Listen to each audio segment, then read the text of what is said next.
बोलिए सत्यनारायण भगवान की जय। एकदा मुनिः सर्वे सर्वलोक हिते रता सुरम्ये नैमिषारण्ये गोष्ठी चक्रो मनोरमाम।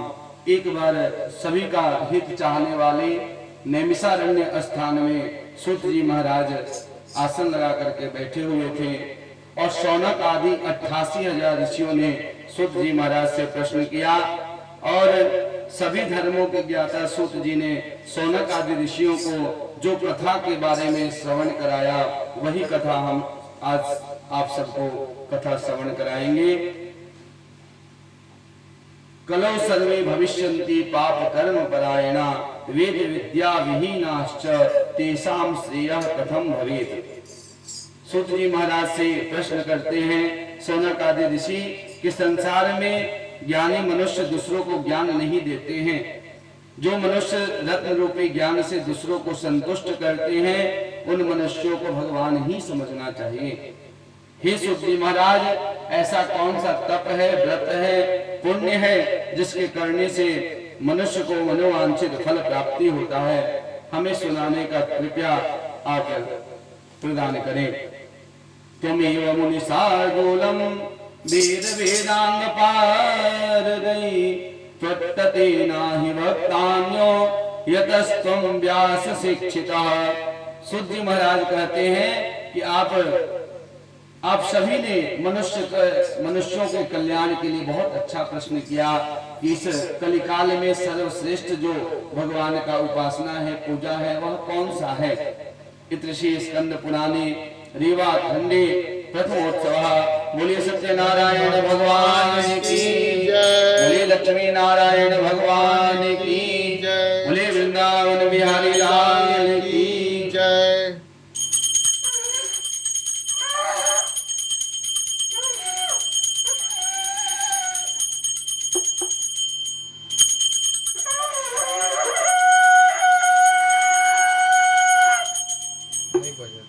आप बजाते हैं? हम बजा देते हैं।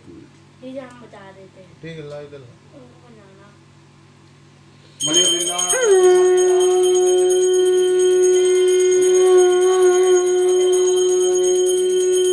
कृष्ण कन्हैया लाल की। दूसरे अध्याय में सूत जी महाराज कहते हैं कि एक बार नारद जी भगवान नारायण से मिलने की इच्छा से गए। एकदा नारदो योगी परानुग्रह कांक्षया पर्यटन विधान लोकान मृत्यु लोकः वागतः। एक बार नारद ऋषि ने मन में विचार किया कि जो धराधाम है पृथ्वी भगवान की लीला धाम है, कभी भगवान राम बन के आते हैं, कभी कृष्ण बनकर आते हैं, तो भगवान के लीला धाम को देखने के लिए वह मृत्यु लोक में जब आए तो वहां उन्होंने देखा कि सभी प्राणी अनेक पीड़ाओं से, अनेक महामारियों से अपने अपने कर्मों के अनुसार दुख भोग रहे हैं। उनके दुखों को देखकर नारद ऋषि उनके उद्धार हेतु सीधे वैकुंठ धाम नारायण के पास पहुंचे, जहां उन्होंने क्या देखा? सशंख चक्रम सकिरीट कुंडलम सपीत वस्त्रम सरसीरुहेक्षणम सहार वक्ष स्थल कौस्तुभश्रियम नमामि विष्णुम शीर्षाम चतुर्भुजम। सहस्र शेष नाग पर भगवान नारायण विराजमान है। लक्ष्मी मैया चरण को दबा रही हैं। एक हाथ में शंख चक्र गदा और कमल के पुष्प से भगवान नारायण सुशोभित हो रहे हैं और नारद जी ने प्रणाम किया। बोलिए लक्ष्मी नारायण भगवान की जय। और भगवान नारायण ने पूछा कि हे नारद जी, आप हमारे वैकुंठ धाम में आप अपने आने का कारण आप बताएं। तब नारद जी ने कहा कि मृत्यु लोक जना सर्वे नाना शोक समन्विता। हे नारायण, मृत्यु लोक जो है, पृथ्वी लोक है, वहां पर सभी देवी देवता, आप पृथ्वी लोक में सभी जो मनुष्य हैं वह सभी अनेक योनियों में जन्म लेकर अपने पाप कर्मों को भोग रहे हैं। कोई ऐसा उपाय बताइए हे नाथ जिससे उनके कष्ट दूर हो। भगवान हरि बोले, नारायण बोले, समस्त लोगों के प्राणियों के बारे में नारद तुमने बहुत अच्छा प्रश्न किया। मैं तुम्हें ऐसा उपाय बताता हूँ जिसके करने से प्राणी मोह माया के बंधन से छूट जाते हैं, और जो व्रत स्वर्ग और मृत्यु लोक में दुर्लभ है मैं उसे बताने जा रहा हूँ। वह सत्य नारायण भगवान का व्रत है जिसको विधि विधान से जो भी मनुष्य श्रद्धा भक्ति से युक्त होकर के और उस व्रत को जो भी करता है इस लोक में सुख तो मिलता ही है और सीधे वैकुंठ धाम की प्राप्ति होती है। यह सुनकर नारद मुनि बोले, किम फलम किम विधानम च किम केन च तदव्रतम।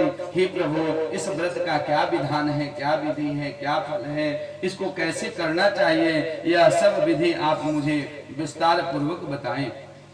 श्री भगवान वाच, दुख शोकादि शमनम धन धान्य विवर्धनम सौभाग्य संतति करम सर्वत्र विजय प्रदम। भगवान बोले कि इस व्रत को करने से दुख शोक आदि नष्ट हो जाते हैं, धन धान्य की वर्षा होती है, सौभाग्य संतति और संपत्ति दोनों प्राप्त होती है।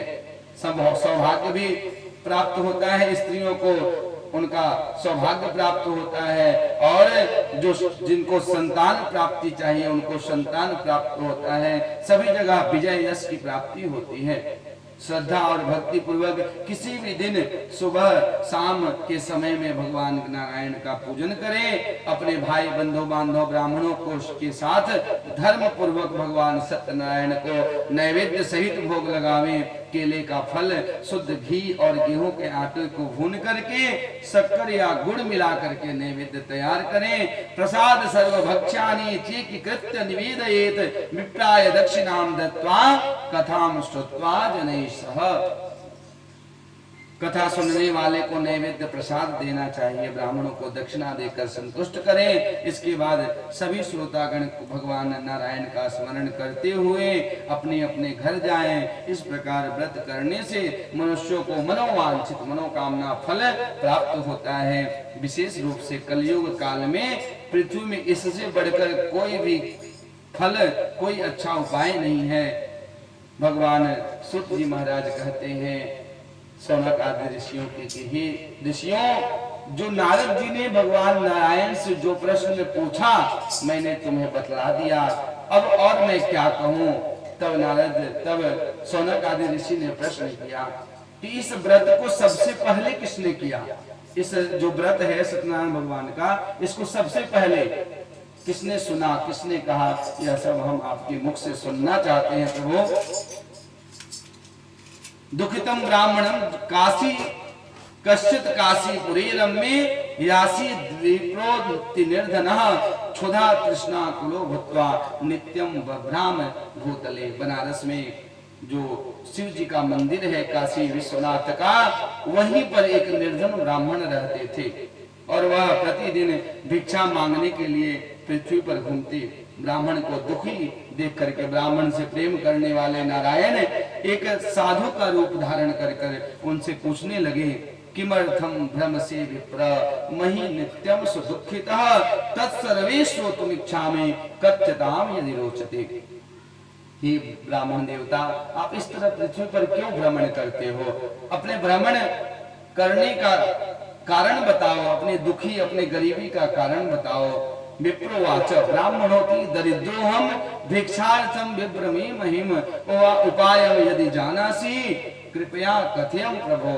हे ब्राह्मण देवता, यह भिक्षा मेरे गरीबी के कारण कोई आय का कोई साधन नहीं है, इसलिए मैं भिक्षा मांगकर भगवान का नाम लेकर के और इस तरह भटकता हूँ। यदि आप इसका कोई उपाय जानते हो तो कृपया करके मुझे बताएं। वह वृद्ध ब्राह्मण रूपी सत्यनारायण भगवान ने कहा, इस प्रकार भगवान ने कहा, सत्यनारायण भगवान का मन में दृढ़ निश्चय करो।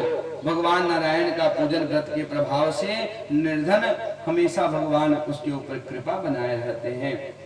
इस प्रकार मन में विचार किया और ब्राह्मण को रात भर नींद नहीं आई। जब भी हम किसी भी पूजन को करने का निश्चय करते हैं तो भगवान उसमें हमारी सहायता करते हैं। सभी वस्तुओं का पुष्प लाते हैं बाजार से, फल लाते हैं, सभी सामग्री को लाते हैं, घर में सबको बोलते हैं भाई नारायण का पूजा है, सत्यनारायण भगवान का व्रत कथा है। यह दृढ़ संकल्प से ही भगवान आपके घर में पधार करके आपके सभी पूजन पाठ को विधि विधान और निर्विघ्न पूर्वक पूर्ण करते हैं। इस प्रकार ब्राह्मण को रात भर नींद नहीं आई। सुबह प्रातः काल उठा, स्नान आदि किया, भगवान का पूजा पाठ किया और मन में विचार किया कि आज काशी नगरी में जो भी धन मुझे भिक्षा में मिलेगा उसी से भगवान का पूजन पाठ का सामग्री लेकर के और भगवान का कथा बंधु बांधव के साथ में करूंगा। भगवान के प्रभाव से जिस नगर में वह गया वहां धनी व्यक्ति रहते थे और उसे धन में बहुत सारा धन मिला। इस व्रत के प्रभाव से ब्राह्मण और ब्राह्मणों से श्रेष्ठ हो गया और वह प्रत्येक महीने की पूर्णिमा तिथि को, आज भी पूर्णिमा है, ऐसे कल भी पूर्णिमा था और आज भी पूर्णिमा है, दोनों दिन पूर्णिमा का व्रत और कथा दान का महत्व है। आज हनुमान जयंती भी है। इस व्रत के प्रभाव से ब्राह्मण और ब्राह्मणों में श्रेष्ठ हो गया और प्रत्येक पूर्णिमा को भगवान का पूजन करने लगा। श्री भगवान वाच, बोले सतानंद ब्राह्मण के कुटुंब सहित पूजा करने की बात सुनकर और भी मनुष्य इस व्रत को करने लगे। सब पापों से मुक्ति दिलाने वाला, मोक्ष प्रदान करने वाला यह व्रत जो मनुष्य करता है वह सब पापों से छुटकर और वैकुंठ को प्राप्त होता है। सब दुखों से मनुष्य को छुटकारा मिल जाता है। इति श्री स्कंद पुराणे रेवा खंडे द्वितीयोत्सव। बोले सत्यनारायण भगवान की जय, बोले लक्ष्मी नारायण भगवान की जय। शंख ध्वनि करते हुए सभी नेत्र बंद करें। बोले पुष्प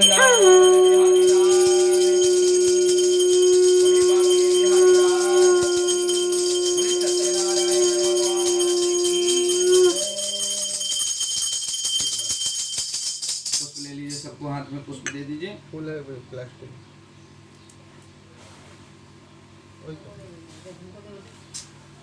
तीसरे अध्याय में सूत जी महाराज कहते हैं नारायण नोक्तम नारदाय महात्मने मया तत् कथितम विप्रम किम मन्यत कथयामि ते।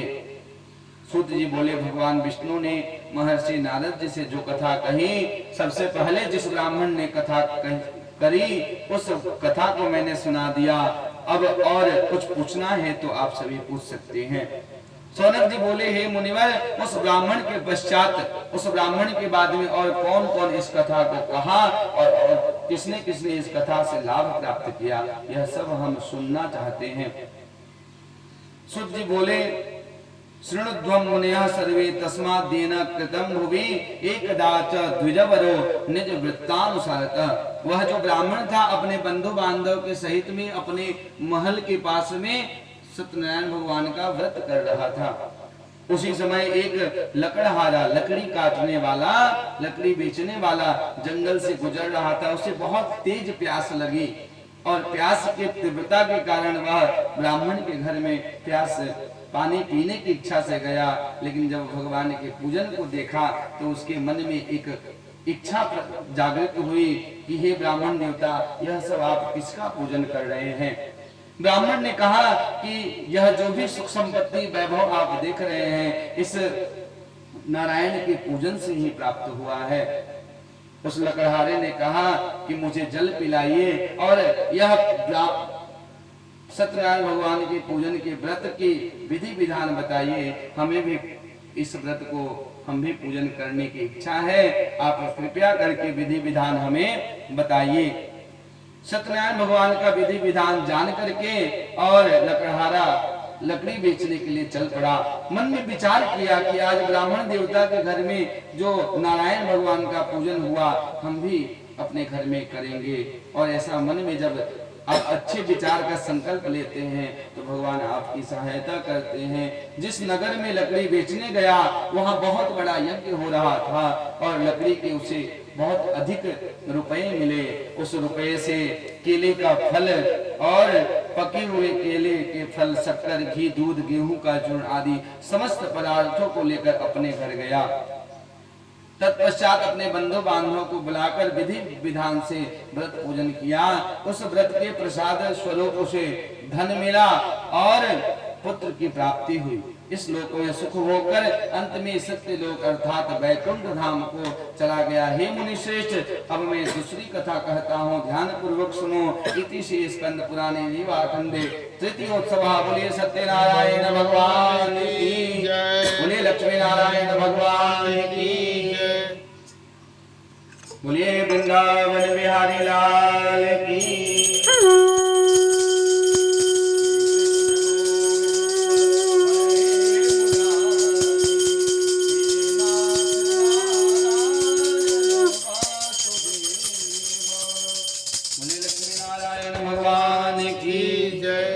चौथे अध्याय में सूत जी महाराज कहते हैं कि बलवानों में श्रेष्ठ एक उल्कामुख नाम के राजा रहते थे। क्या नाम था? उल्कामुख नाम के राजा रहते थे। वह जितेंद्रिय थे, सत्यवादी थे। राजा को सत्य बोलने वाला होना चाहिए। लेकिन आजकल के राजा महाराजा नेता लोग सभी चीजों को विस्मरण कर दिए हैं। प्रतिदिन ब्राह्मणों को धन देकर संतुष्ट करते। उनकी पत्नी सुंदर मुस्कान वाली कमल के समान मुख वाली सती थी।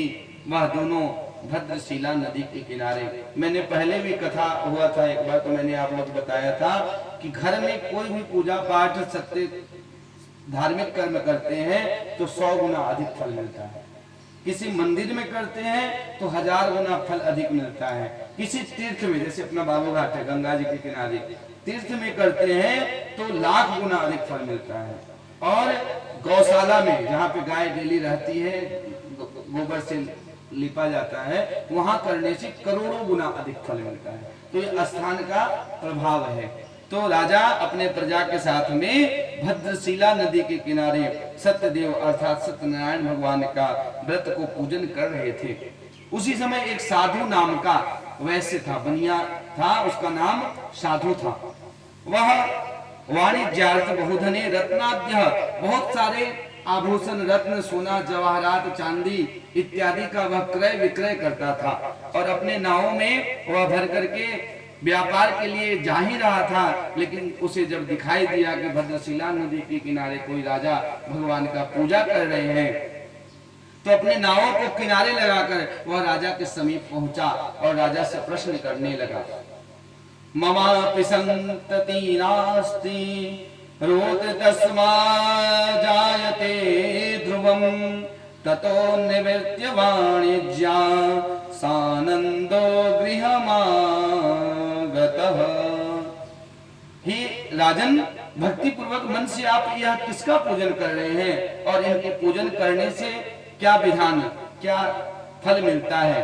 जो व्यापारी, जो बनिया लोग होते हैं ना व्यापारी, वह हमेशा लाभ के बारे में सोचते हैं कि ये करने से क्या लाभ मिलेगा, ये इसमें पैसा लगाएंगे शेयर मार्केट में तो कितना हमको बेनिफिट मिलेगा। तो इसी अपने स्वभाव के वशीभूत ब्राह्मण हमेशा पर दूसरों की कष्ट को दूर करे, वही ब्राह्मण है। ब्राह्मण का मतलब संत सरल चित जगत हिता, उनका चित्त सरल हो, अपने व्रत तप निष्ठा में हमेशा लगे, निरंतरता रहता हो। ब्राह्मण क्षत्रिय हमेशा लोगों की रक्षा करता रहे, जो राजपूत लोग होते हैं हमेशा दूसरों की रक्षा करने में उनका काम है। वैसे जो हैं, जो बनिया लोग हैं, वो व्यापार करके सभी का, अपना परिवार का, अपने क्षेत्र का, अपने राष्ट्र का पालन पोषण। और जो शूद्र होते हैं वह तीनों वर्ण की रक्षा करते। किस प्रकार? ये नहीं कि पैर दबा करके। कोई कुम्हार जो होते हैं वो घड़ा बना करके अपना सेवा देते हैं। जो लोहार होते हैं लोहा का अस्त्र शस्त्र बना करके सभी प्रकार के अपने कार्य को करते हुए, अपने नियमों को, अपने कर्म को करते हुए सभी अपना काम, चारों वर्णों को भगवान इसलिए बनाए, इसलिए नहीं बनाए कि एक दूसरे का वो कहना माने, एक दूसरे को सेवा करें, जाति पाति में ये छोटे हैं ये बड़े हैं। मैं भागवत का अध्ययन कल कर रहा था तो उसमें लिखा था कि ये 4 वर्ण जो है अलग अलग नहीं है। यहाँ आने पर मनुष्य लोग बना दिए कि ये चमार है, ये दुसाध है, ये डोम है, ये फलाना है, ये ढिकाना है। लेकिन भगवान ये जो वेद है उसमें लिखा है कि ब्राह्मणोस्य मुखमासीद बाहो राजन्यः कृतः तदद्वैश्यः पद्व्यागुं शूद्रो अजायत।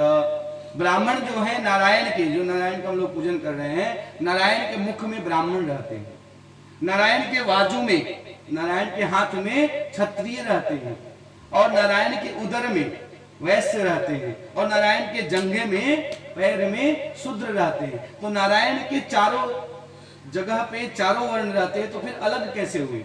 नारायण के ही पुत्र हुए, नारायण के बेटे ब्राह्मण हैं, नारायण के बेटे चारों वर्ण, जब हम सभी एक ही व्यक्ति के पुत्र हैं, तो फिर अलग छोटा बड़ा जाति पाति ये सब हम लोग राजनेता और ये सब मन की विकृति से ये सब अलग हो गया। अभी कितने सनातन जो हिंदू धर्म वाले हैं बौद्ध धर्म को अपना रहे हैं, जैन धर्म को अपना रहे हैं, क्रिश्चियन धर्म को अपना रहे हैं। क्यों? क्योंकि इसमें ही लोगों में एकता नहीं है, इसमें ही अपने धर्म पर विश्वास नहीं है और आपस में भाईचारा नहीं है। इसलिए अपने घर में रहें, अपने समाज में रहें, जो भी वर्ग के व्यक्ति मिले उन सबसे मित्रता करें। हाँ, उसमें भी दुष्ट लोगों से, क्योंकि सुंदरकांड में लिखा है बलो भल बास नरक करताता दुष्ट संग जनि देहि विधाता। भले हमें नरक दे दो, लेकिन दुष्ट संग से आदमी का इस जन्म और अगले जन्म दोनों ही नष्ट हो जाता है। तो बनिया ने प्रश्न किया कि हे राजन, आप यह भक्ति युक्त श्रद्धा से किसका पूजन कर रहे हैं? व्यापारी ने कहा कि अपने प्रजा के साथ में संतति प्रदान करने वाले तेजस्वी भगवान विष्णु का पूजन कर रहे हैं। इस व्रत के प्रभाव से अपने बंधु बांधवों के साथ पुत्र की इच्छा से मैं इस व्रत को कर रहा हूँ। राजा के वचन सुनकर साधु वैश्य राजा को प्रणाम करके मधुर वाणी से बोला, हे राजन, इस व्रत के संपूर्ण विधि कहने की कृपा करें। मैं भी इस व्रत को करना चाहता हूँ। आप किसी से भी बात करें, चाहे व्यापार करने के लिए जा रहे हो या फिर किसी से मिलने जा रहे हो। रहीम जी की बहुत बड़ी बढ़िया पंक्ति है, ऐसी बानी बोलिए मन का आपा खोए, औरन को शीतल करें आपहु शीतल होए। ऐसा आप वाणी किसी से भी बात करिए, आपके वाणी से लोगों को प्रसन्नता हो, मन में विचार ही नहीं आए कि नहीं मेरे बारे में ये गलत सोच रहा है। ऐसी वाणी बोलिए कि मन जैसे जल पीने से आत्मा संतुष्ट हो जाता है, उसी प्रकार वाणी को भी मधुर रखना चाहिए। उस वैश्य ने कहा, राजा ने कहा कि हम अपने बंधु बांधव परिवार के साथ में भगवान नारायण का पूजन कर रहे हैं। और वैश्य ने कहा कि हे राजन, इस व्रत की पूजन की विधि बता करके आप हमें कृतज्ञ प्रदान करें। मैं, क्योंकि मेरे भी कोई संतान नहीं है और आप राजा हैं, राजा कभी झूठ नहीं बोल सकता है। अभी देख रहे हैं ना, रामायण चल रहा है, अभी नित्य रामायण भी हम लोग देख पा रहे हैं, जो पहले रामानंद सागर जी का था। तो रामायण में राम जी, भरत जी तो बोले कि आप राजा बन जाइए, चलिए आपको राज सिंहासन में दे दूंगा। लेकिन राम जी ने कहा कि एक बार वचन जो मुंह से निकल गया कि भाई राम को वनवास देना है, और कैकेयी माता को राजा दशरथ पूर्व जन्म में पहले जब विवाह करने से पहले ही दे दिए थे कि 2 वरदान आप मांग लो। लेकिन कैकेयी माता ने कहा वरदान की क्या आवश्यकता है, अभी रहने दीजिए, जब समय पड़ेगा तब ये विधि का विधान है। लेकिन राम जी ने इसको सिद्ध किया कि रघुकुल रीति सदा चली जाए, प्राण जाए पर वचन न जाए। इसलिए अपने वाणी को जो आप बोले उसको करें, यथा आपसे प्रयत्न हो उतना आप करने की चेष्टा करें। तो आप राजा हैं, राजा को कभी झूठ नहीं बोलना चाहिए, और आप झूठ नहीं बोल रहे हैं, इसलिए आप हमें यह विधि विधान बताइए। मैं भी, हमारे भी पुत्र नहीं है, हम भी इस विधि विधान पूजा को करेंगे जिससे हमारा पुत्र, हमारे संतान होंगे। उसी समय अपने घर जब वैसे चला आया और थोड़े समय बाद में अपने पत्नी लीलावती से कहा कि उल्का मुख राजा ने हमें इस व्रत के बारे में बताया है और हमें संतान अवश्य, जब हमारे संतान होंगे तब भगवान का पूजन करेंगे। भगवान के सामने में एक शर्त रखा कि जब हमको संतान हो जाएगा तब आपका पूजन करेंगे। भगवान की माया से, कृपा से वैश्य के घर में 10वें महीने में उसकी रानी गर्भवती हुई और 10वें महीने में एक कन्या रूपी रत्न को जन्म दिया। समय व्यतीत होने लगा। गर्भ पूर्ण होने के 9 माह के बाद में वैश्य की पत्नी ने सुंदर बालिका को जन्म दिया। वह शुक्ल पक्ष के चंद्रमा, जो कृष्ण पक्ष का चंद्रमा होता है धीरे धीरे बढ़ता है, लेकिन शुक्ल पक्ष का चंद्रमा तेजी से बढ़कर पूर्ण हो जाता है और वहां से फिर घटना शुरू होता है कृष्ण पक्ष में। इसलिए बोलते हैं अंधेरिया, अंधकार अंधेरिया पक्ष में, इसलिए हम लोग शुभ काम पूजा पाठ नहीं करते। और जो प्रकाशित होता है शुक्ल पक्ष की चंद्रमा तेजी से बढ़ने लगी और एक बार नाम संस्कार करवाया, उसका नाम जो है कन्या का कलावती रखा। जिस प्रकार एक एक कला से बढ़ती गई चंद्रमा के रूप में, उसी प्रकार नाम रखा कलावती। तब लीलावती ने अपने पति से मधुर शब्दों में कही कि आपने जो संकल्प किया था कि सत्यनारायण भगवान का पूजन करें, उसे आप क्यों नहीं कर रहे हैं। विवाहे समय हास्या करिष्यामि व्रतम प्रिये इति भार्या स्वास्य जगाम नगरम प्रति। साधु नामक वैश्य ने अपनी पत्नी से बोला, हे प्रिय, इस कन्या के नामकरण में बहुत रुपया खर्च हो गया, अब जब इसका विवाह करेंगे उसी समय कथा मटकोर में साथ में ही सत्यनारायण भगवान का पूजन करेंगे। पत्नी भी बेचारी चुप हो गई और वह अपने नगर में व्यापार हेतु चला गया। भगवान की कृपा से कलावती अल्प काल में, थोड़े ही समय में पिता के घर में सयानी हो गई, बड़ी हो गई। एक दिन साधु अपनी कन्या कलावती को नगर में अपने सहेलियों के साथ जब घूमते हुए देखा, खेलते हुए देखा, तो मन में विचार करने लगा, कन्या के योग सुयोग्य वर्ग को खोजने लगा। साधु नाम का वैसे अपने दूतों को कांचन नगर, कलकत्ता का पहले नाम था कांचन नगर, यहाँ स्वर्ण बहुत होता था, सोने की चिड़िया कलकत्ता में बहुत सारा खदान में स्वर्ण होता था। तो कांचन नगर में भेज करके और एक वैश्य पुत्र को देखा, सुंदर शुभ गुणों से संपन्न था। वह लड़का जाति का कुलीन था। उसे दूत साधु वैश्य के पास जाकर बोले, हे स्वामी, यह बालक सब प्रकार से योग्य है। साधु वैश्य प्रसन्न होकर के अपनी कन्या के साथ धूमधाम से विवाह कर दिया, किंतु भगवान नारायण का उत्तम व्रत को भूल गया। हम जब दुखी होते हैं तब भगवान से प्रार्थना करते हैं कि हे भगवान, यह समय को बहुत जल्दी ही खत्म कर दो, जब अच्छा समय आएगा तो हम आपका बहुत भक्ति से पूजन पाठ करेंगे, ये करवाएंगे, वो करवाएंगे, अखंड रामायण करवाएंगे, माँ का जगराता करवाएंगे, भजन संध्या करवाएंगे, सुंदरकांड करवाएंगे, हनुमान चालीसा करवाएंगे, भगवान का व्रत करवाएंगे। लेकिन जब हम सुखी हो जाते हैं तब सबसे पहले हम लोग भगवान को, ऐसा कभी नहीं करना चाहिए। सुख में भूलो मती, दुख में भूलो मती, सुख में भूलो मती। दुख में भगवान को भूलना नहीं चाहिए और सुख में फूलना नहीं चाहिए। जब सुख आता है तो यहाँ वहां पिक्चर देखने, घूमने, यहाँ वहां जाते हैं, तो सुख में कभी भी फूलना नहीं चाहिए, ज्यादा खुश नहीं होना चाहिए, और दुख में ज्यादा दुखी भी नहीं होना चाहिए। क्या करना चाहिए? प्राण जाए पे हरि नाम भूलो नहीं, सुख दुख में तड़पो नहीं, सुख में फूलो नहीं। राम का नाम लेकर जो मर जाएंगे, वो अमर नाम दुनिया में कर जाएंगे। इसलिए भगवान का हमेशा नाम लो, चाहे सुख हो चाहे दुख हो। प्रातः स्नान करके भगवान का पूजन करने के बाद ही भोजन करो। जो वस्तु भगवान को भोग लगाओ वही वस्तु को ग्रहण करना चाहिए। अभी रिसर्च आया है कि जितने शाकाहारी हैं उनको कोरोना नहीं हो रहा है, जितने शाकाहारी व्यक्ति हैं। क्यों? क्योंकि सात्विकता है। जो शाकाहारी, कभी कभी लहसुन प्याज भी घर में हमारे बन जाता है, कभी काल या कहीं चले जाते तो छोटा वाला भाई बोलता है, जो वस्तु भगवान को भोग नहीं लगेगी वो मैं नहीं खाऊंगा। मांसाहार तो अलग की बात है। उस व्यक्ति, या बहुत सारे बच्चे का मैं जब सुनता हूँ कि जो व्यक्ति, कई मड़वारी घर में मैं देखता हूँ कि चाय बिस्किट भी अगर खाएंगे तो भगवान को भोग लगाता है। इसका भाव यह है कि भगवान के भोग लगा देने से वह जो भोजन है वो प्रसाद बन जाएगा, और प्रसाद खाने से कभी व्यक्ति बीमार हो ही नहीं सकता है, डॉक्टर के पास पैसा जा ही नहीं सकता। ये मेरा विश्वास है। और अगर आप भी करेंगे तो धीरे धीरे आदत को, देखिए जिह्वा का जो स्वाद है, पिताजी अपनी कथा में कहते हैं कि भगवान ने ये गोल्डन होता है ना, गोल्डन हीरा सबसे महंगा होता है। सोना चांदी हीरा से भी हीरा जो होता है सबसे महंगा होता है। तो भगवान कहते हैं कि मैंने मानव जन्म तुमको हीरा दिया, तू वृथा ही गवाए तो मैं क्या करूं।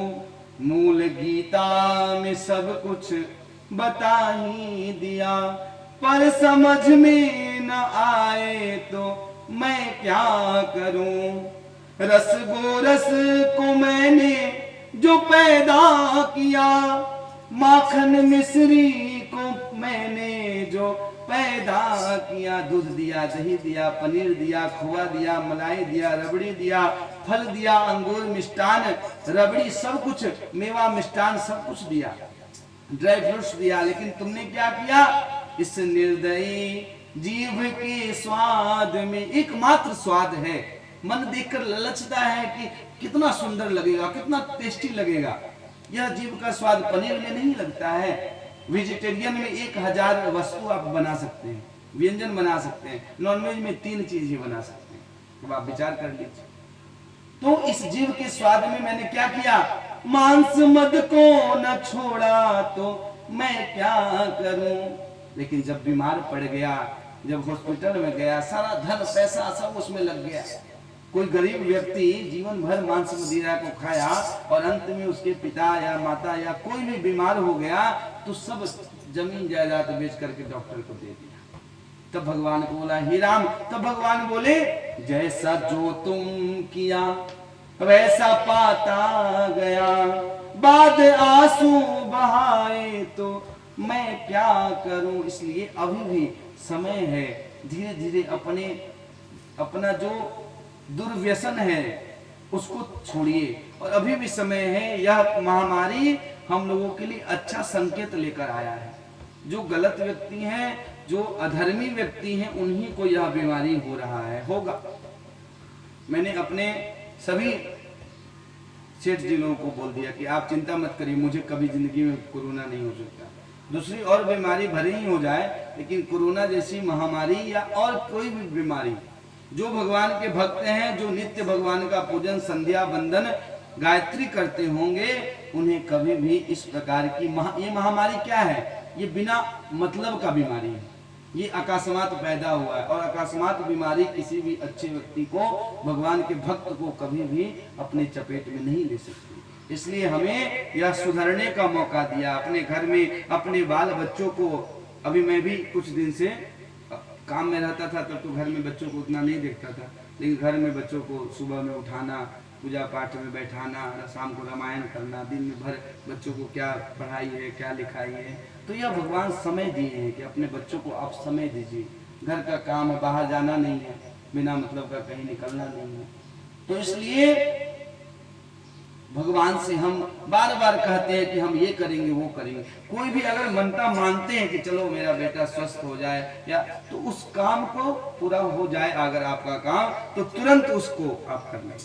तुरंत कि भाई हमारा बच्चा का एडमिशन हो जाएगा तो हम भगवान को लड्डू, तो हो जाए तो तुरंत सबसे पहले लड्डू चढ़ाइए हनुमान जी को। पहले उसका मनोता पूर्ण करिए, उसके बाद अपना काम करिए। दुर्भाग्यवश साधु नाम का वैश्य भगवान के व्रत को करना भूल गया, जिससे भगवान उस पर रुष्ट हो गए और उसे दंड देने का निश्चय किया। व्यापारी अपने दामाद के साथ में नौका लेकर के और व्यापार के लिए चल पड़ा। रत्नसारपुर नगर में पहुंचा, जहां राजा चंद्रकेतु अपने प्रजा के साथ में राज्य कर रहे थे। भ्रष्ट प्रतिज्ञा बद्ध साधु वैश्य को शाप दिया, तुम्हें भविष्य में कठिन से कठिन दुख प्राप्त होगा। एक दिन राजा का धन चोर चुराकर भाग रहे थे। अवसर पाकर के उस राजा के धन को उस वैश्य के नाव में छिपा दिया और खाली हाथ चोर भाग गए। आज भी कोई चोरी और करे और धन कहीं और मिले तो किसे पकड़ा जाएगा? जहां धन मिलेगा उसे ही हम चोर मान लेते हैं। बाद में जब पता चलता है तो उससे सॉरी बोलते हैं, लेकिन जब जहां धन मिलता है उसी को चोर मान लेते हैं। और उस वैश्य नाम के, साधु नाम के वैश्य को और उसके दामाद को, दोनों को कारागार में डाल दिया। सबने, दोनों ने कहा कि हम निर्दोष हैं, हमारा कोई अपराध नहीं है। लेकिन भगवान का जब प्रकोप होता है तो कोई हमारा बात नहीं मानता। जब समय खराब होता है ना, तो कोई हमारे बात को सुनना नहीं चाहता है। इधर कलावती और लीलावती पर भी मुसीबतों का पहाड़ टूट पड़ा और कलावती एक ब्राह्मण के घर में गई जहां सत्यनारायण भगवान का पूजा हो रहा था। देर रात हो गया और पूजा करके प्रसाद लिया, अपने घर आई। उसकी मां लीलावती ने कहा, इतनी देर रात तक कहां गई? पहले के समय में 8 से 9 बजे के बाद कोई बच्ची अपने घर में आती थी तो माता पिता डांट लगाते थे, लेकिन आजकल का कलयुग ऐसा हो गया, रात रात भर बच्चे, चाहे लड़का हो या लड़की, रात रात भर बच्चे बाहर रहे, किसी को कोई अपराध, कोई आपत्ति नहीं है। इसीलिए सभी ये सब गलत कामें इसीलिए हो रही हैं। आप जब तक शंकर भगवान के परिवार को आप समझिए, शंकर भगवान मुखिया है। शंकर भगवान का सवारी क्या है? शंकर भगवान का सवारी नंदी भगवान, हाँ? और मैया दुर्गा जी का सवारी शेर। और जंगल में शेर का जो आहार होता है क्या होता है? नंदी होता है। शेर का जो असली भोजन जो है, जो जैसे मनुष्यों का असली भोजन दाल रोटी चावल है ना, आप कितना भी पिज्जा बर्गर खा लो, लेकिन संतुष्टि रोटी दाल खा के ही, चावल खा के ही पेट भरेगा। उसी प्रकार बाघ का, शेर का भोजन नंदिया है, बैल है। लेकिन शंकर भगवान के पास में कोई किसी को खाता है? नहीं खाता। क्यों? क्योंकि शंकर भगवान त्रिशूल लेकर बैठे रहते हैं। हेड ऑफ डिपार्टमेंट, घर के मुखिया अगर अच्छे हैं, स्ट्रिक्ट हैं, तो घर का परिवार सदस्य भी कभी भी बिखरेगा नहीं। शंकर भगवान के गले में क्या है? सर्प है। और गणेश जी का सवारी क्या है? चूहा है। और सांप का भोजन क्या है? लेकिन वहां पे कोई किसी को नहीं खाता, एक साथ में सब तो बैठे हुए हैं, लेकिन एक दूसरे का दुश्मन है। सर्प का भोजन है, अगर घोड़ा घास से दोस्ती कर लेगा तो क्या खाएगा, लेकिन वहां पे कोई किसी को नहीं खाता। क्यों? क्योंकि शंकर भगवान त्रिशूल लेकर बैठे हैं। शंकर भगवान के गले में सर्प है और कार्तिक भगवान उनके बेटे का नाम है। कार्तिक का वाहन क्या है? मोर है। और मोर का भोजन सर्प है। कहने का भाव है कि शंकर भगवान भांग छान रहे हैं, गणेश भगवान लड्डू छान रहे हैं, दुर्गा मैया पार्वती जी रबड़ी, भोग लगता है ना माँ को, दुर्गा जी को रबड़ी खा रही है। सब कोई अपना अपना भोजन अलग खा रहा है, लेकिन अपने परिवार में अगर रसगुल्ला आ जाए 5 ठो और 1 ठो किसी को नहीं मिले तो तूफान मचा देंगे। हमको नहीं मिला, क्यों? क्योंकि एक ईर्ष्या, सब में एक ईर्ष्या बना हुआ है कि हमको ये वस्तु क्यों नहीं मिला, हमारे लिए क्यों नहीं लाए। लेकिन शंकर भगवान के परिवार को अगर हम समझ ले और उसको जीवन में उतार ले तो कभी किसी से राग द्वेष क्रोध ईर्ष्या नहीं हो पाएगा। शंकर भगवान बैठे हैं, भगवान का राम का चिंतन कर रहे हैं, गणेश भगवान भी बैठे हैं, अपने इष्ट को ध्यान कर रहे हैं, दुर्गा मैया बैठी है, अपने भक्तों का ध्यान कर रही हैं, कार्तिकेय भगवान बैठे हैं, अब सारे प्रजा का नेतृत्व कर रहे हैं, सबको त्रिशूल से कार्तिकेय भगवान रक्षा कर। साउथ में कार्तिकेय भगवान का बहुत पूजा होता है सेनापति के रूप में, इसलिए सभी वहां पे योद्धा हैं। तो कहने का भाव है कि अपने घर में परिवार को हमेशा सज करके, हमेशा बांध करके रखिए और अपने अनुशासन रहित, अनुशासन से शासन बना रहता है। अनुशासन घर में रहेगा तो कभी हमारे बच्चे गलत संगत में नहीं जाएंगे। डांट फटकार समय पर जरूरी है, लाड़ प्यार समय पर जरूरी है। इधर राजा को स्वप्न दिए भगवान। जब ब्राह्मण लीलावती के यहाँ कलावती जब आई तब उसने प्रश्न किया, हे बेटी तुम इतनी देर रात तक कहाँ गई थी और तुम्हारे मन में क्या है? तब कलावती ने कहा कि मैं अपने मित्र ब्राह्मणी के घर गई थी और सहेली के घर, वहां सत्यनारायण भगवान का पूजा हो रहा था और पूजन में प्रसाद लिया। तब कलावती को, तब लीलावती को भी स्मरण आया कि हम लोगों ने भी तुम्हारे जन्म के पहले भगवान का व्रत करने का निश्चय किया, लेकिन तुम्हारे पिताजी के बार बार मना करने के कारण हम लोग व्रत पूजा नहीं कर पाए।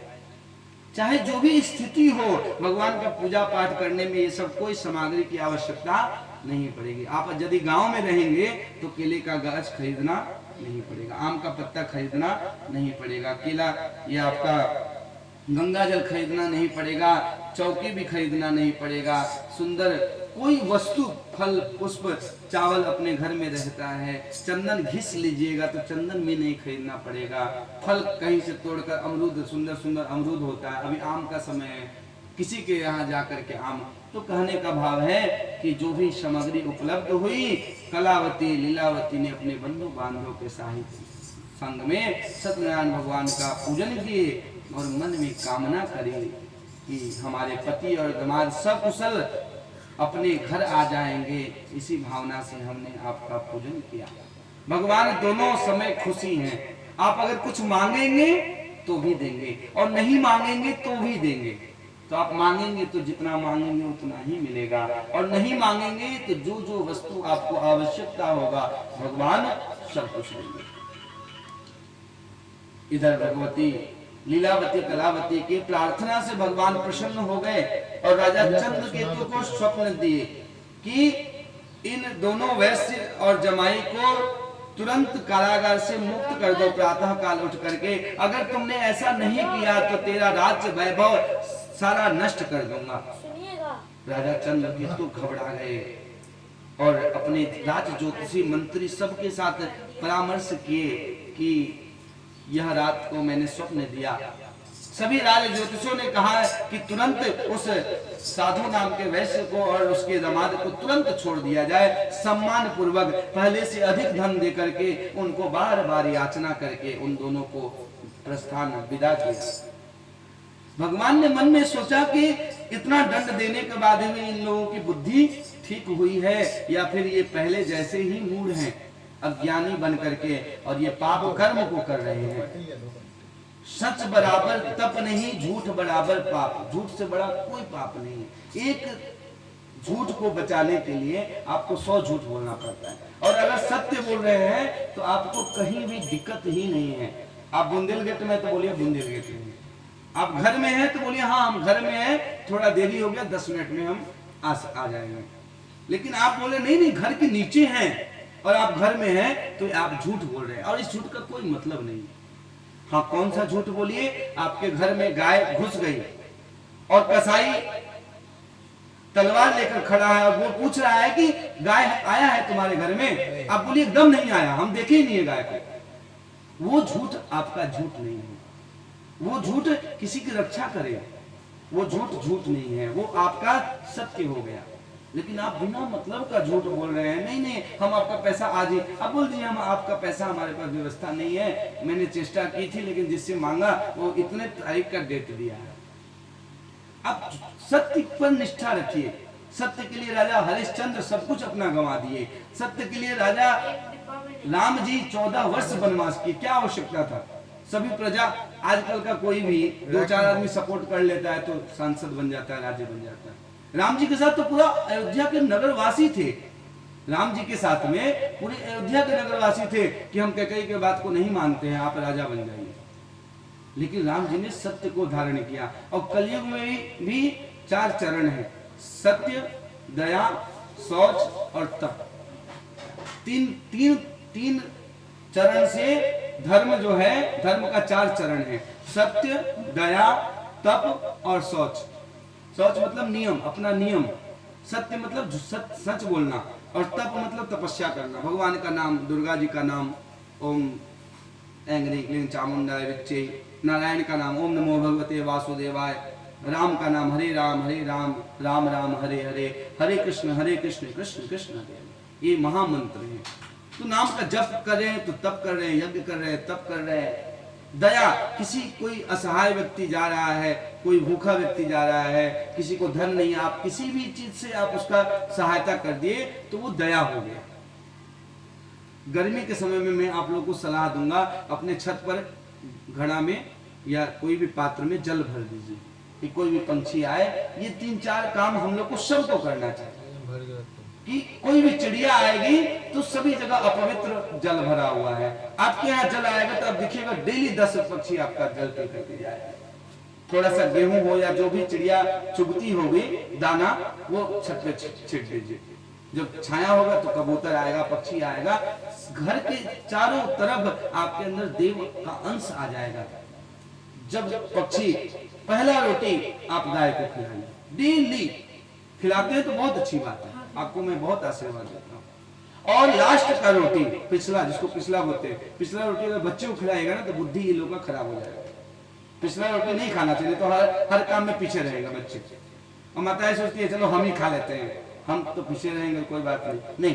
पहला रोटी गाय को जब भले एक दिन बाद खिलाइए, ताजा खिलाइए, रख दीजिए, निकाल दीजिए पहला रोटी निकाल कर भगवान को रोटी चीनी भोग लगाइए। अगर लहसुन प्याज बनता है तो पहला रोटी भगवान को भोग लगाइए। लास्ट का रोटी भैरव जी के नाम पर कुत्ता के लिए निकालिए और एक रोटी कुत्ता का रख दीजिए। देखिएगा डेली आपके रोटी रखने से पहले कुत्ता वहां पे खड़ा रहेगा। आप अगर नियम बना लेते हैं कि 8 बजे रोटी बनता है रात में या सवेरे 10 बजे बनता है, तो वो 9:45 में खड़ा रहेगा कुत्ता। किसी कुत्ता घर में रखने की आवश्यकता नहीं पड़ेगी, एक क्या 10 कुत्ता पड़ जाएगा। तो पहला रोटी गाय को, लास्ट का रोटी कुत्ता को, और तब बीच का रोटी सब देवता को भोग लगा करके खाइए। कभी भी रोग से आप दूर रहेंगे। मन में भगवान ने सोचा कि इसके मन का कपट खत्म हुआ कि नहीं। रामायण में तुलसीदास जी लिखते हैं, निर्मल मन जन सो मोहि पावा, मोहि कपट छल छिद्र न भावा। जो व्यक्ति मन में छल कपट लेकर आता है, उसके दिए हुए दुर्योधन घर मेवा त्यागो, साग विदुर घर खाए, सबसे ऊंची प्रेम सगाई। विदुर विदुरानी के यहाँ केला का छिलका भगवान खाते हैं तो मन में भाव आता है कि हम खीर खा रहे हैं। और दुर्योधन के यहाँ गए 56 प्रकार का भोग रखा था, लेकिन भगवान वहां छुए नहीं। तुम न आए प्रभु जी, सुबह हो गई, तेरी पूजा की थाली सजी रह गई। भोग रखा रहा, फूल मुरझा गए, आरती की वो थाली सजी रह गई। मन में प्रेम भाव है तो भगवान रूखा सूखा भी भोग लगाने आ जाएंगे। मन में छल कपट है तो भगवान कुछ भी लेने के लिए नहीं आएंगे। भाव यह है कि भगवान ने परीक्षा लेनी चाहिए कि इस साधु नाम के वैश्य को इतना दंड देने के बाद, जेल में जाने के बाद भी कि यह सुधरता है या पहले जैसा ही मन है। एक साधु का रूप बना ली भगवान ना, कभी शंख चक्र लगाकर आपके घर में नहीं आए, कभी हो सकता है किसी साधु के रूप में आ जाए, किसी संत के, और वो हमेशा के लिए नहीं आएंगे, आपसे कुछ परीक्षा लेंगे और तुरंत अंतर्ध्यान हो जाएंगे। यहाँ भी वही कर रहे हैं, न जाने किस वेश में बाबा मिल जाए भगवान रे। यहाँ भी साधु एक का रूप बना करके रंडी साधु का, अलग निरंजन, हे वैसे तेरे नाव में क्या भरा है।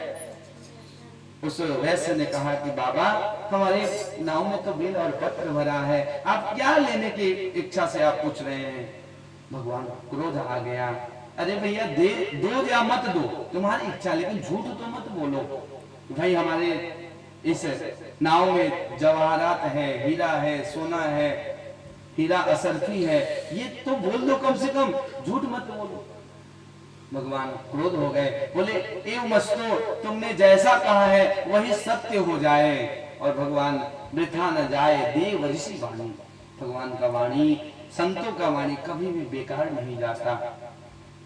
दंडी साधु कुछ दूर जाकर के बरगद के पेड़ के नीचे, बट वृक्ष के पेड़ के नीचे जाकर के अपना आसन लगा लिए। इधर अपने नित्य क्रिया से संपन्न होकर के जब बनिया और दमाद दोनों ने नाव को ऊपर उठा हुआ देखा, जब भारी वस्तुएं थी तो नाव दबा हुआ था, और जब बेल और पत्र भर गए तो नाव उठ गया ऊपर। जब देखा तो दोनों मूर्छित हो गए। किसी का धन अकस्मात घास फूस में बदल जाए तो क्या होगा, बेहोश हो गया, विलाप करने लगा। तब दामाद ने कहा, पिताजी आप चिंता मत करें, यह सब उस दंडी साधु के श्राप के कारण ही हुआ है, अतः हम उनके शरण में चलना चाहिए। जब तक हमें ठोकर नहीं लगता है तब तक हम देख कर नहीं चलते हैं, इसलिए हमें हमेशा सावधान रहना चाहिए। हर क्षण में हमारा ये जीवन जो है ना बहुत ही दुर्लभ है। आपको एक बात समझाता हूँ, फिर बहुत दिन बाद कथा में आप लोग बुलाते हैं तो फिर बहुत कम समय मिलता है आप लोगों को समझाने का। यह हम लोग का जीवन जो है कलयुग में सतयुग में 1000 वर्ष का जीवन होता था, तो लोग 600-700 साल जीते थे। कलयुग में 100 साल का जिंदगी है। कितने साल का? 100 साल। लेकिन हम लोग 24 घंटा में कितने घंटा सोते हैं?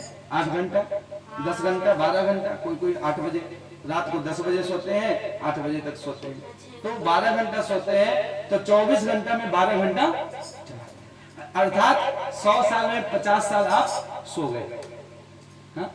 50 साल बचा आपके जीवन में। 50 साल में 10 साल तो बच्चा बड़े होने में ही निकाल देता है। ये कितने साल का होगा? 13 साल, 13 साल, 12 साल, 10 साल जो भी। 10 साल में अभी बच्चा अपनी पढ़ाई लिखाई और जानकारी लेता है कि ये भगवान है, मम्मी है, पापा है। ज्ञान नहीं है कि क्या अच्छा है, क्या बुरा है, क्या व्यापार है, क्या जिंदगी है, कौन अच्छा है, कौन बुरा है, कैसे हमको जीवन जीना है, ये ज्ञान नहीं है। 40 साल बचा, पढ़ाई लिखाई करते करते, कमाई धमाई करते करते मनुष्य का 25 साल निकल जाता है। 25 साल के बाद में अच्छा नौकरी जॉब लगता है, व्यापार करता है, तब तक 25 साल निकल गया। 50 साल में 25 साल, 25 साल जब उसके अंदर बचा तब तक विवाह हो गया। उसके बाद अपने बाल बच्चा, कमाई धमाई, 30 साल, 25 साल में 10 साल निकल गया। 15 साल उसके जीवन में बचा। जो व्यक्ति का जीवन 100 साल तक रहता है उसका मैं बता रहा हूँ। आजकल तो लोग 50, 60, 70 तक ही जाकर के शरीर से अस्वस्थ हो जाते हैं और ठाकुर जी के पास 70, 80। हम लोग 60 से ऊपर 70 लास्ट। पहले के लोग थे जो अभी 90 तक चल रहे हैं। पहले के लोग अभी चल रहे हैं क्योंकि पहले का अन्न शुद्ध था, अभी का अन्न सब दूषित हो चुका है। तो 5 साल 10 साल जब बचेगा तब हम लोग बेटा पोता नाती में फंस करके। इसलिए बचपन से ही बच्चों को सिखाए कि 24 घंटा में 24 मिनट भगवान के पास बैठ करके हनुमान चालीसा आवे, हरे राम आवे, कोई भी भजन आवे, डमरू वाले बाबा तुमको आना पड़ेगा, जो भजन आपको आता हो वही भजन गाओ। 24 मिनट भगवान को बैठ करके, या आपको आदत रहेगा ना तो भगवान अपने पास कभी भी आपको गलत संगत में, दुख में आपको नहीं फंसाएंगे।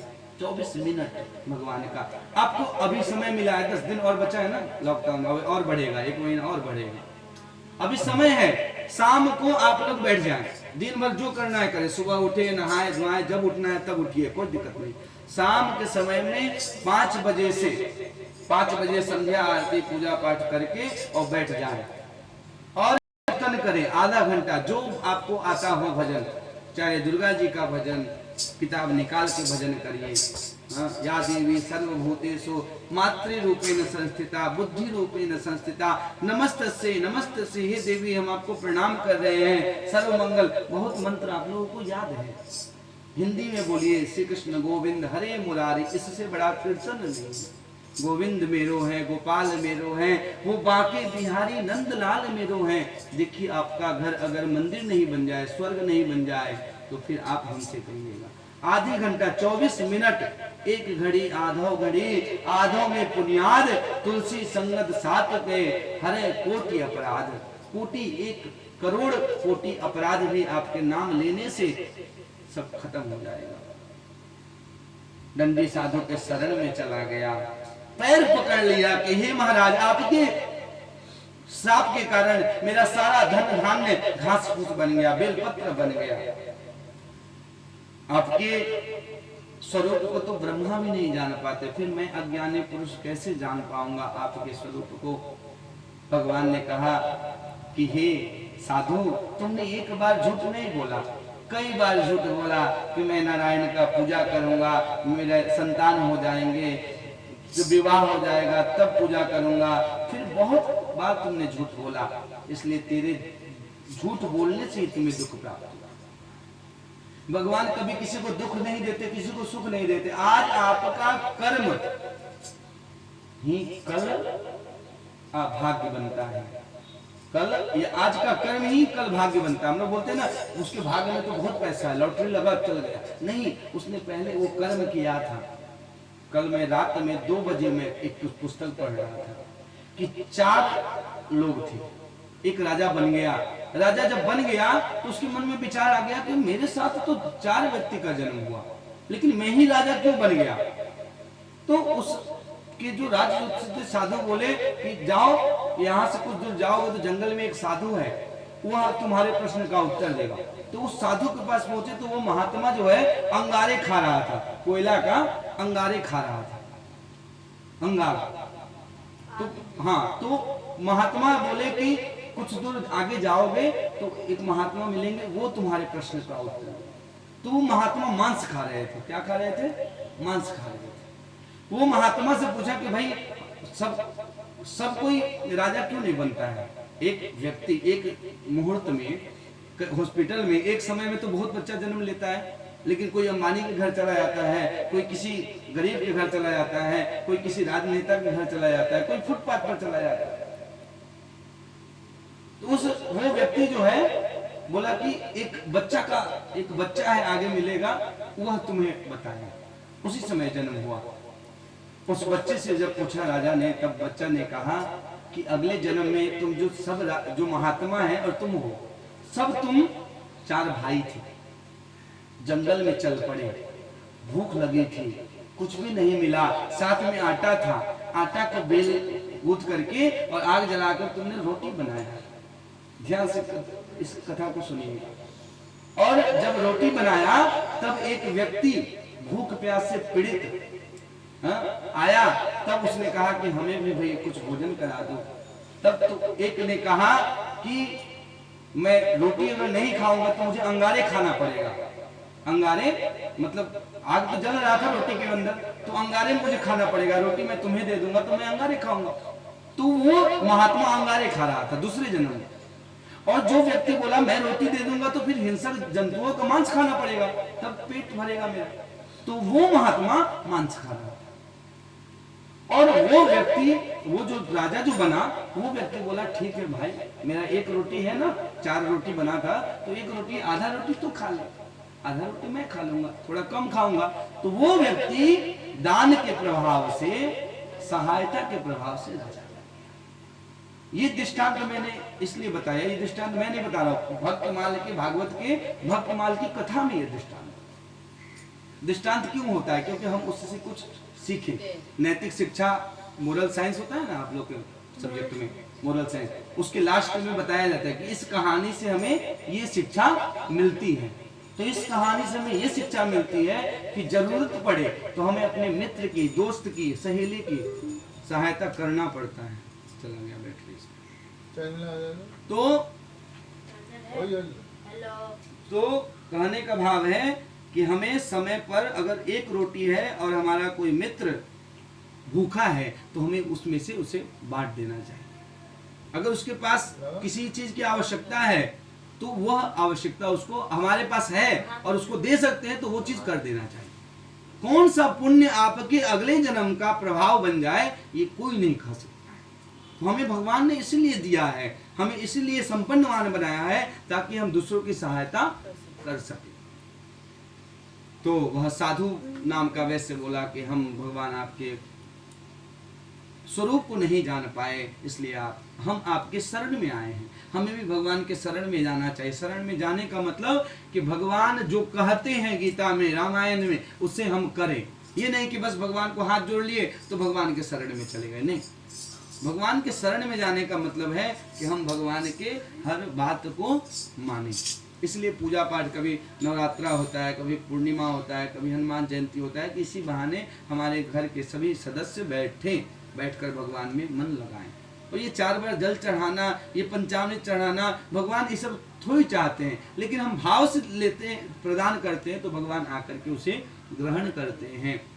भाव के भूखे हैं भगवान, भाव बिना ये कुछ भी नहीं है, भगत बिना ये कुछ भी नहीं है, भगत है इनके प्राण, भगत के वश में है भगवान, भाव के भूखे हैं भगवान, भाव के वश में ही भगवान है।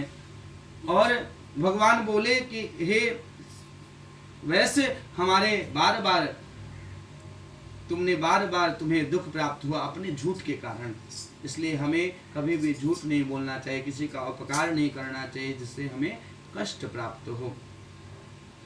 साधु ने कहा कि हम आपकी शरण में आए हैं, भगवान ने कहा एवं अस्तु, तुम्हारा जो धन धान पहले जो था वही परिवर्तित हो जाए।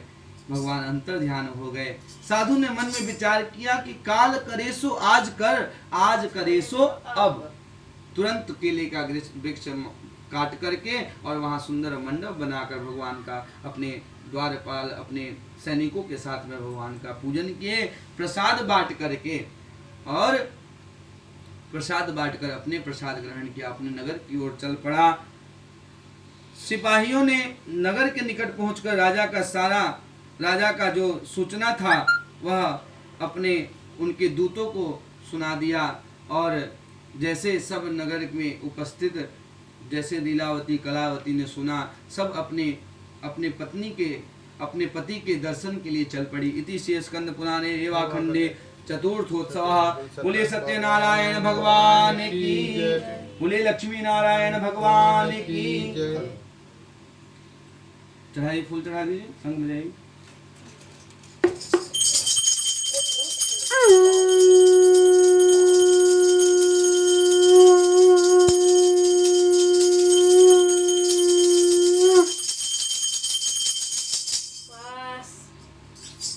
पुष्प ले लीजिए।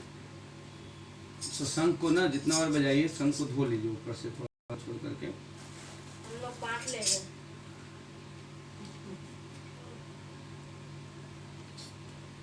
ये सब गिरा दिया फूल।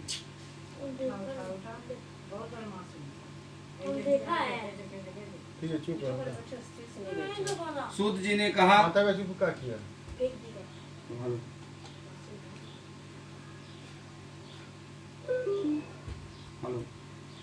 सूत जी ने कहा, हे ऋषियों, साधु ने यात्रा आरंभ किया। मंगलाचार करके सब ब्राह्मणों से विदा लेकर के अपने नगर के समीप पहुंचा। और इधर जब लीलावती कलावती दोनों सत्यनारायण भगवान का पूजन कर रही थी, और लीलावती ने कहा कि मैं तुम्हारे पिता और अपने पति के दर्शन करने जा रही हूँ, तुम भगवान का पूजन पाठ पूर्ण करके और प्रसाद सबको बांट करके प्रसाद लेकर तब आना।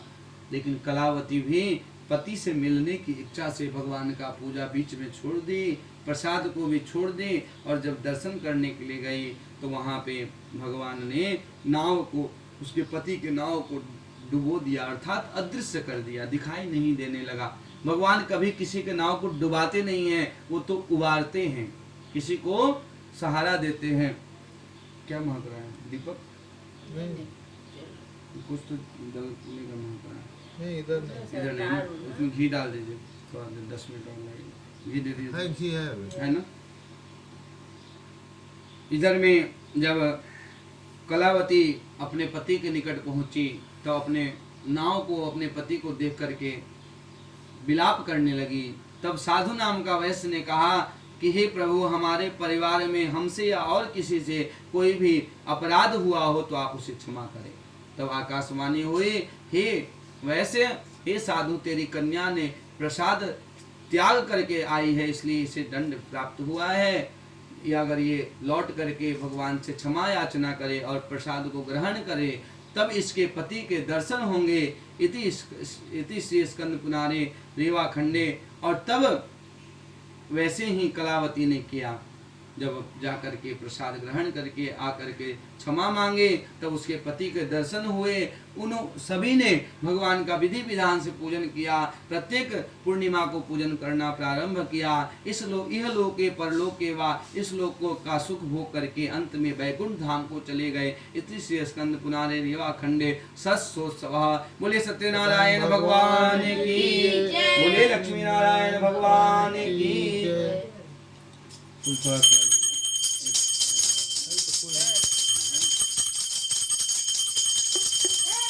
बोले सत्यनारायण।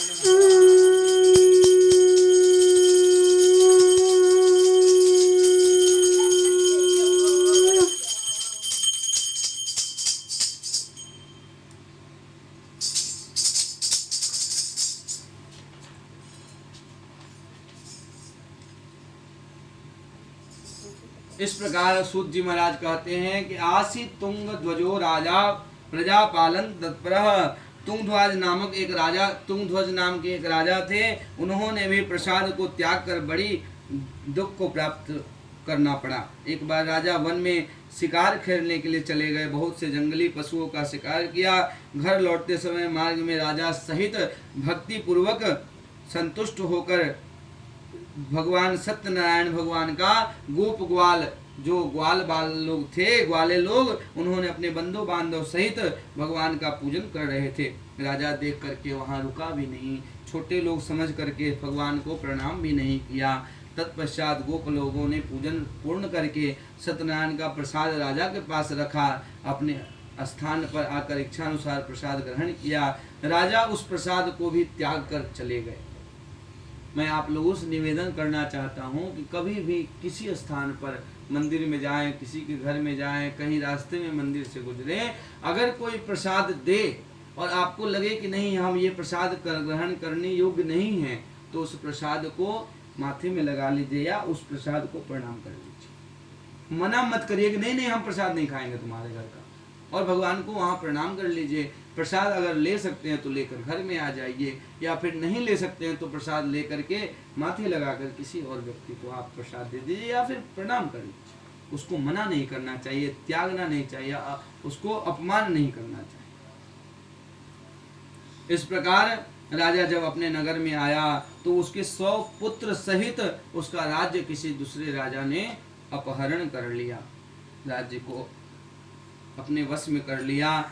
इधर उसके जो मंत्री थे, राजज्योतिषी थे, उन्होंने कहा कि जरूर आपसे कोई बहुत बड़ा अपराध हुआ है, जिसको आप यदि सुधार लें तो फिर पुनः आपका सब कुछ वैसा ही हो जाएगा। उन्हें अपने सबसे बड़ा होता है अपने गलती को क्षमा मांग लेना। कोई भी अपराध जो होता है क्षमा मांग लेने से, प्रायश्चित कर लेने से वह अपराध नष्ट हो जाता है।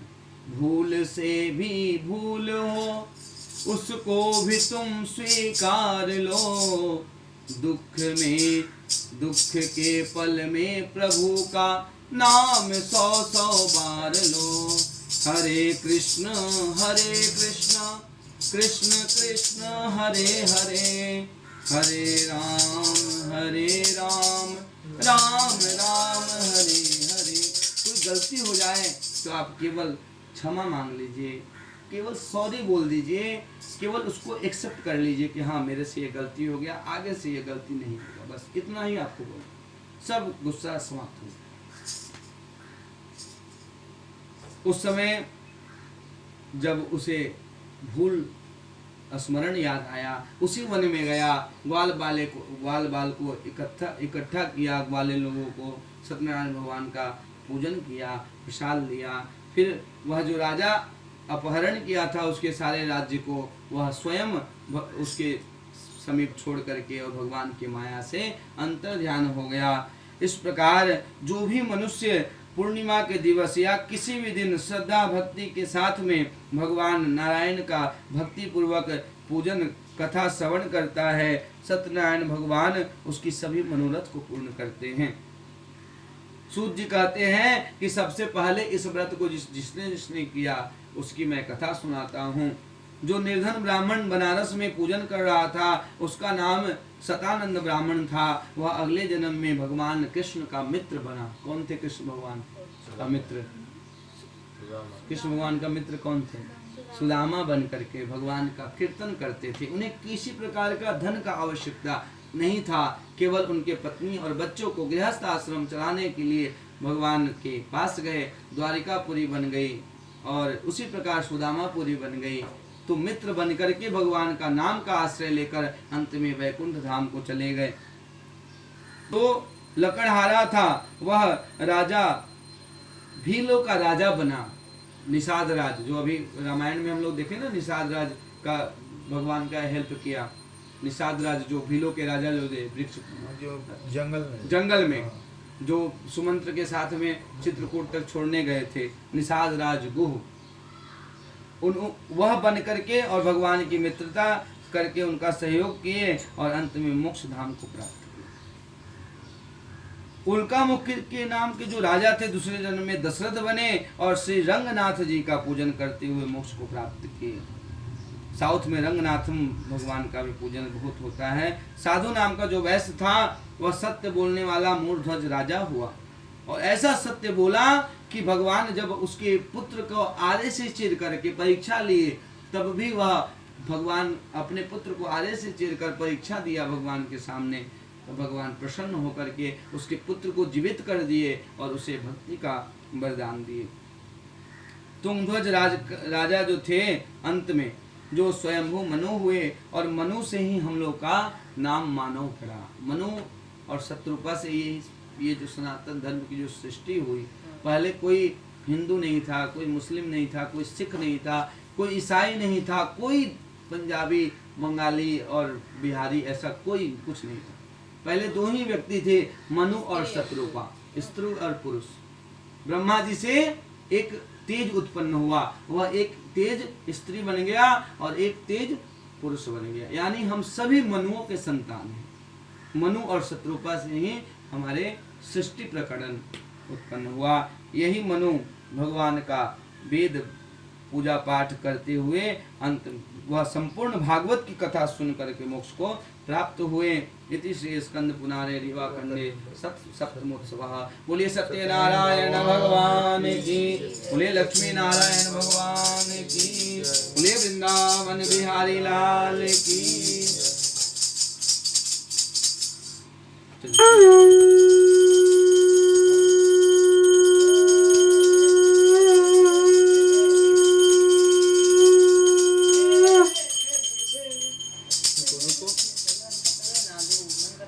रुक जा, बड़ा सीट अकड़ गया बैठे बैठे। ऊपर चीनी के ऊपर सैनिटाइजर लगाना है।